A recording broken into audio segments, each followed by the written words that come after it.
Hello, book lovers. I'm Peg, the book prize addict. Well, if you've watched my channel for very long, you know that I am what they call in the southern part of the United States a snowbird. My actual permanent home is in Pennsylvania, but every January, since my husband and I have retired, we leave our home in Pennsylvania and come and stay in South Carolina for several months. And you were able to see me when I left there, and I was worried about the problem of getting the cat in the car and to come down here. Now, I'm still in South Carolina, and it's still really nice down here, but tomorrow's the day when we go back to Pennsylvania. And again, the cat has already hidden, so we can't find it. I don't know how she knows that we're going to try to put her in the car tomorrow.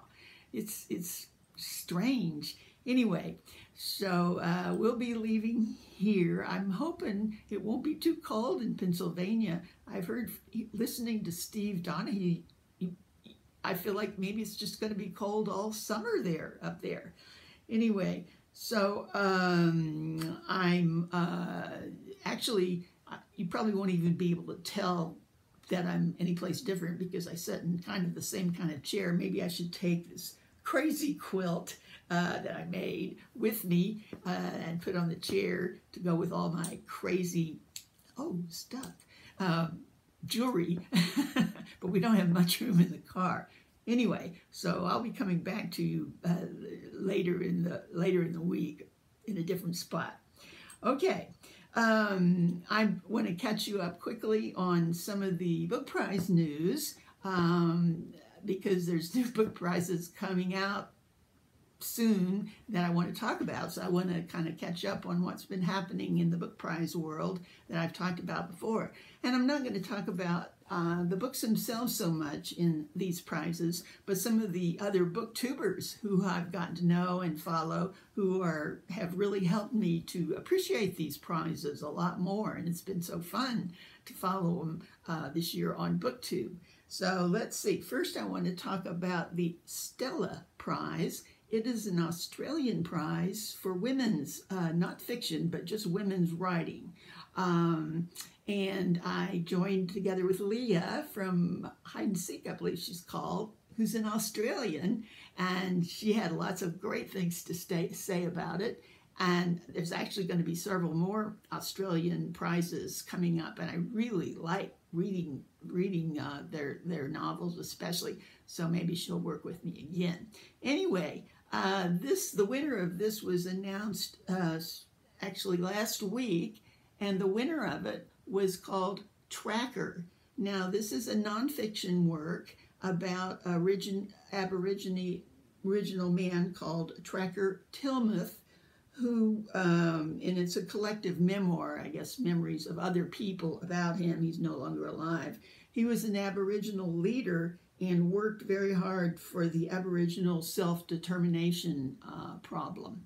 So that should be very interesting, though it's not available that I can see in the U.S. anywhere. So maybe it will be soon since it's won. Now, Leah and I both thought this book, Terra Nullius, should have won. I finally just got this copy not very long ago because she spoke so highly of it, and it really is good, though I haven't finished. But I have to say, it also starts out with a young Aboriginal boy who is running away. It goes a little bit into the schools they had to attend and the treatment they got, and I learned a lot. Anyway, but I haven't got there yet. But from Leah's report and from what I read on the back, something turns real strange about halfway through or sometime. I haven't got there yet, but anyway, even on the back it said, "This is not Australia as we know it. This is not the Australia of our history.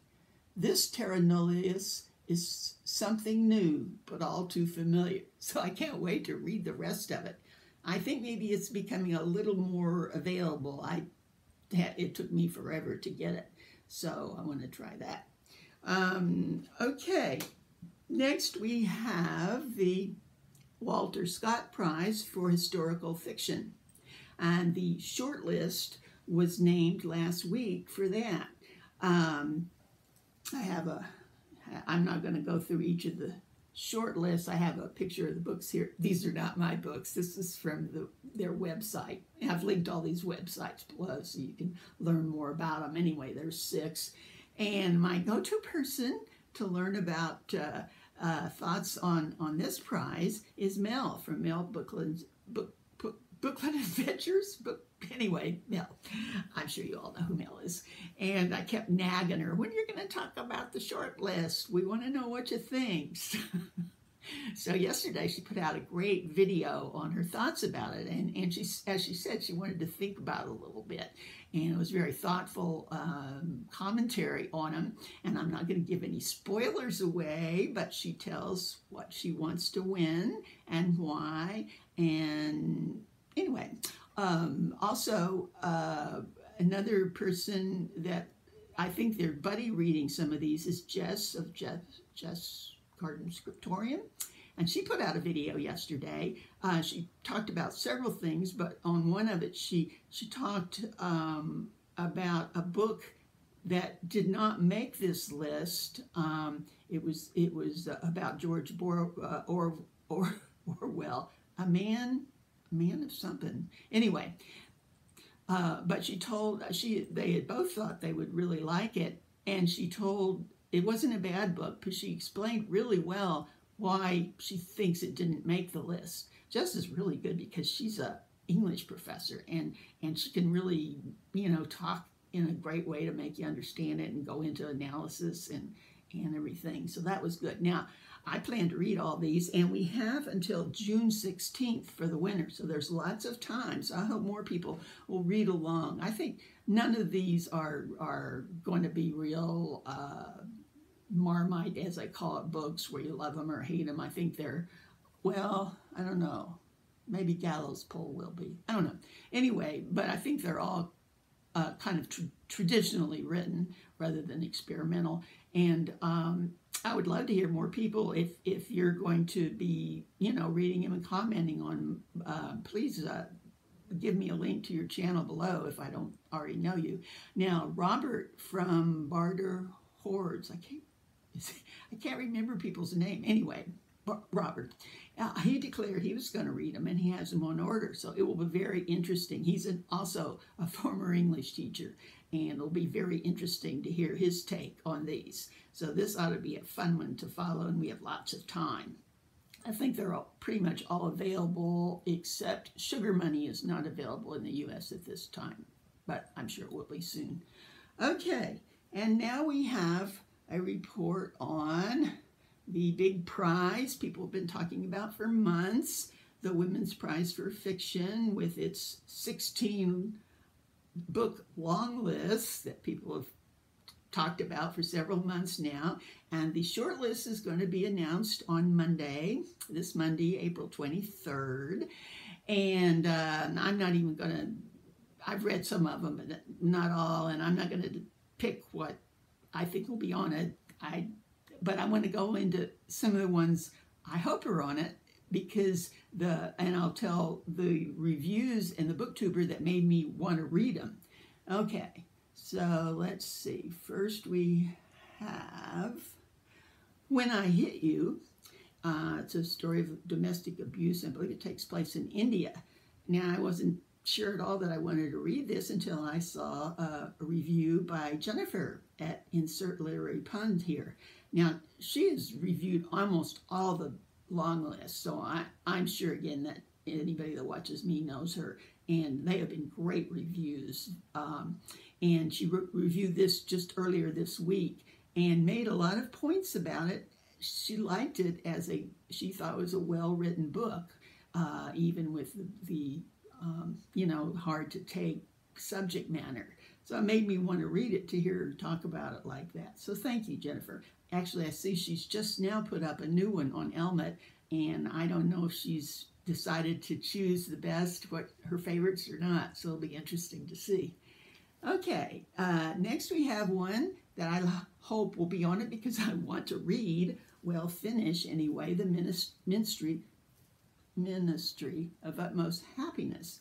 Now, I started this and tried to read a little bit about the Pakistan-India problems that I knew it had to do with, and I started it, and like the first, I don't know how, 75, 100 pages, it's like so much happened and so many new people came in. I try to, when I'm reading an actual book, I try to jot down each character as they come in so I can remember, but like I was filling up pages and I wasn't even, a fraction part of the book yet. And I thought, do I really want to go through this and try to remember all these people all this time? I don't know. It was good reading. It was interesting. It was almost like short stories. People would come in, there'd be a story, then somebody else would come in. There is one main character, and she's very interesting. But anyway, I just wondered, I wanted somebody to tell me it was worth reading.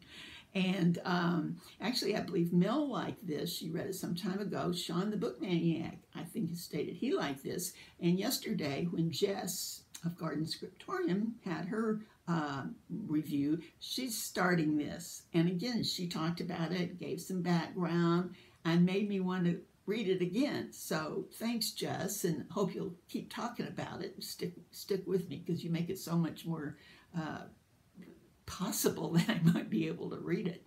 Okay, and last we have, it's not the book itself that I'm pushing. I've already read the book, but the review on it that was so great. Eleanor Oliphant, many people have read this. It's been on several award lists, and it's again one a lot of people dislike or think is too unbelievable. But just this morning, a blog post came out by Eric Carl Anderson. You can follow his blog and subscribe to it, and he writes a lot. The man reads all the time, I think. And excellent, long, in-depth reviews. And they're always there when I wake up in the morning here in the U.S., so I indulge in them while I'm drinking my coffee. I've told him that he's my morning entertainment. Anyway, but he just wrote one this morning on this, a fantastic review, and talked about some of the good parts, the bad parts, whatever. So I'm leaving a link to his blog below so you can read that. And if you enjoy his reviews, which you can subscribe, as I said, and they'll appear in your email. And he does, of course, videos too on BookTube, but his written reviews are much more in-depth. So, okay, so that's a book. Oh, and this is going to be awarded June 6th. So when it comes out Monday, you'll have time to read the short list and talk about it and everything. Okay, so now we're on to my third subject I wanted to talk about, and that is the rainbow blanket I am knitting for my friend Sean and his fiancée Kenji, who are to be married in August. And I'm sharing this with you because I think if I share it, I'll keep knitting and they won't have to delay their wedding till I finish. We wouldn't want that. Okay, so anyway, it's a rainbow blanket. And